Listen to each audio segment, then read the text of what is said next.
Exercise 3.3 और उसका question number 2 हम कर रहे हैं। और डिफरेंशिएशन में अब ये जो क्वेश्चन नंबर 2 आ रहा है, इसमें कोई हमें रिस्ट्रिक्ट नहीं किया गया कि आपने किस तरह से इसका डेरिवेटिव फाइंड करना है। जस्ट बताया गया है कि आप फाइंड करें F prime of x. F prime of x आपने फाइंड करना है।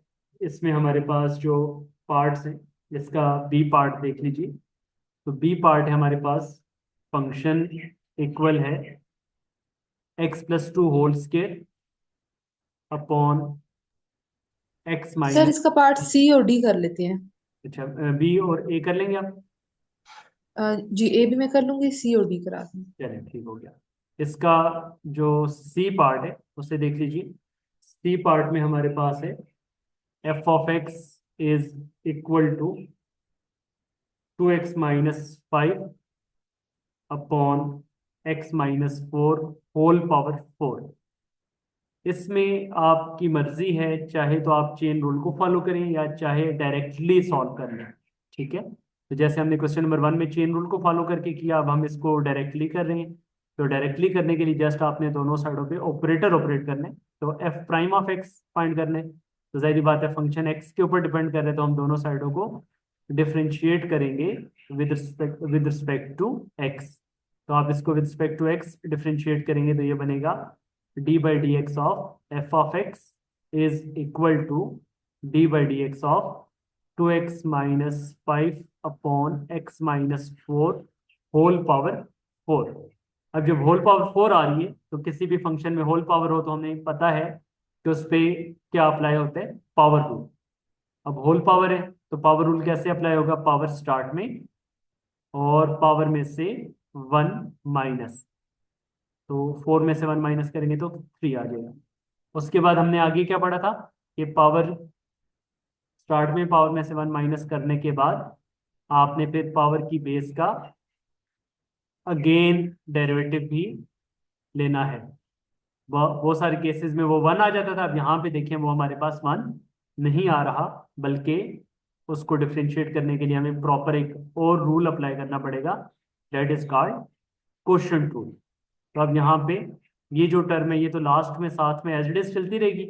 पावर स्टार्ट में पावर में से 1 माइनस, इसको तो फर्दर आपको फार्मूला ओपन करके लिखने की जरूरत नहीं है, ये एज इट इज चलेगा। लेकिन ये जो आपके पास 2x-5 अपॉन x-4 है, फ्रैक्शन फॉर्म आ रही है, तो इस पे हम क्या कर लेंगे, क्वोशंट रूल अप्लाई कर लेंगे। तो क्वोशंट रूल क्या आ जाएगा, स्क्वायर ऑफ द डिनोमिनेटर और फिर डिनोमिनेटर को छोड़कर डेरिवेटिव ऑफ न्यूमिनेटर, न्यूमिनेटर का डेरिवेटिव माइनस न्यूमिनेटर को छोड़कर डेरिवेटिव ऑफ डिनोमिनेटर, न्यूमिनेटर को छोड़कर डेरिवेटिव ऑफ डिनोमिनेटर, ये कहलाता है क्वोशंट रूल। तो ये हम इस पे क्या कर रहे हैं, क्वोशंट रूल अप्लाई कर रहे हैं। तो ये हमारे पास एफ प्राइम ऑफ एक्स बनेगा। तो एफ प्राइम ऑफ एक्स किसके इक्वल आ जाएगा, 4 × 2x। बेशक पावर अलग अलग अप्लाई कर लें, ऊपर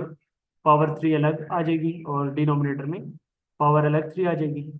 और यहाँ पे x-4 जो आपने क्वेश्चन रूल अप्लाई किया, नाउ डेरिवेटिव ऑफ 2x-5। तो 2x-5 का डेरिवेटिव क्या बनेगा, 2x का डेरिवेटिव 2 को छोड़ के x का डेरिवेटिव 1 और 5 अकेला है, अकेले कांस्टेंट का डेरिवेटिव 0। और इसी तरह से -x-4 को छोड़कर 2x-5 का डेरिवेटिव 2 को छोड़ के x का डेरिवेटिव 1 और 5 का डेरिवेटिव 0। और divided by, whole divided by x-4 की पावर 2। तो ये हमारे पास बन गया 4 × 2x-5 का क्यूब अपॉन एक्सक्यूज एक्स मी माइनस सर। फोर का होल क्यूब जी। सर ये थोड़ा सा रॉन्ग नहीं हो गया कि जो आपने स्टेप किया जिसमें क्वेश्चन रूल अप्लाई किया है उसमें माइनस के बाद पहले न्यूमरेटर आएगा फिर बाद में हाँ डिनोमिनेटर हाँ, ठीक आएगा। है ठीक है, बिल्कुल सही कह रही है। यहाँ पे जो हमारे पास सेकंड पोर्शन है में, बिल्कुल हम इसको लिखेंगे सेकंड टर्म को छोड़कर डेरिवेटिव ऑफ फर्स्ट फंक्शन। तो ये बनेगा यहाँ पर -2x-5 को छोड़कर डेरिवेटिव ऑफ x-4। बिल्कुल सही, आपने इसको करेक्ट किया। और अब यहाँ पे जो ये भी बनेगा, ये टर्म भी आ जाएगी हमारे पास, ये आ जाएगी 2 × 1 -5 आ गया था, फिर 2x-5 इंटू x-4 का डेरिवेटिव हमारे पास आ जाएगा, x का डेरिवेटिव 1 और 4 का derivative 0।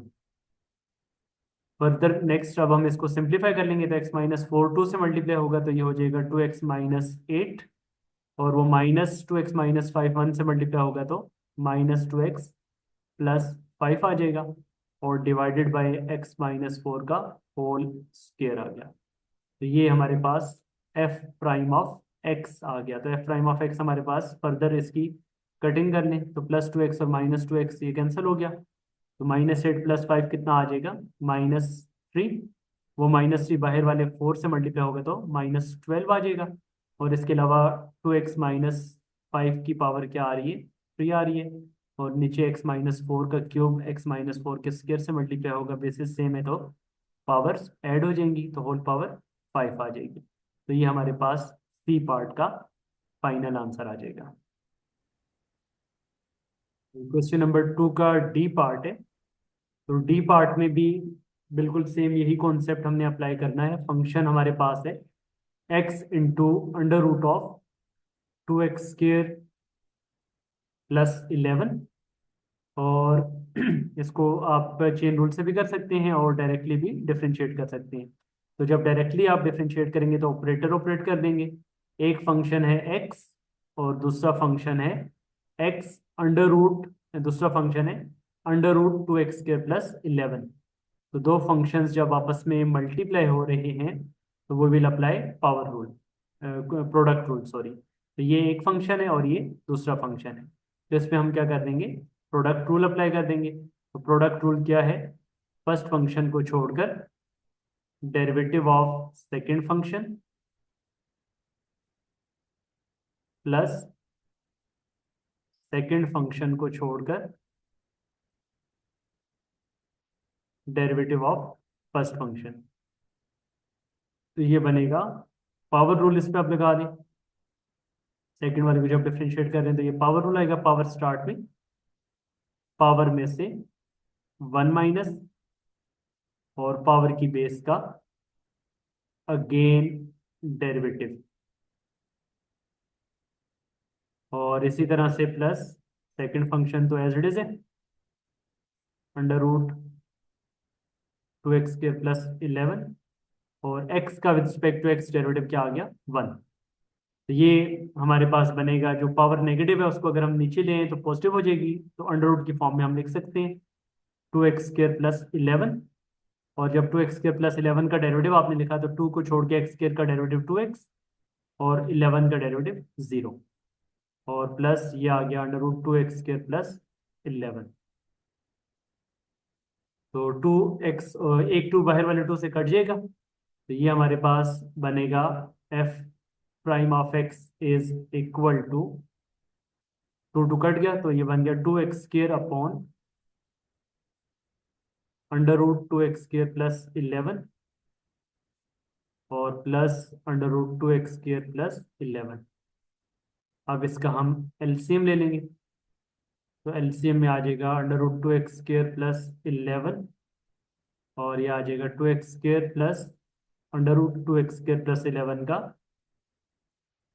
Whole square, square and root से कैंसिल हो जाएगा, तो ये बन गया 2x² + 11 अपॉन √2x² + 11। तो ये फाइनल आंसर हमारा होगा 4x² + 11 अपॉन √2x² + 11, ये f प्राइम ऑफ x आ गया। तो ये हमारा पार्ट डी, और यहाँ पर हमारा क्वेश्चन नंबर 2 कंप्लीट।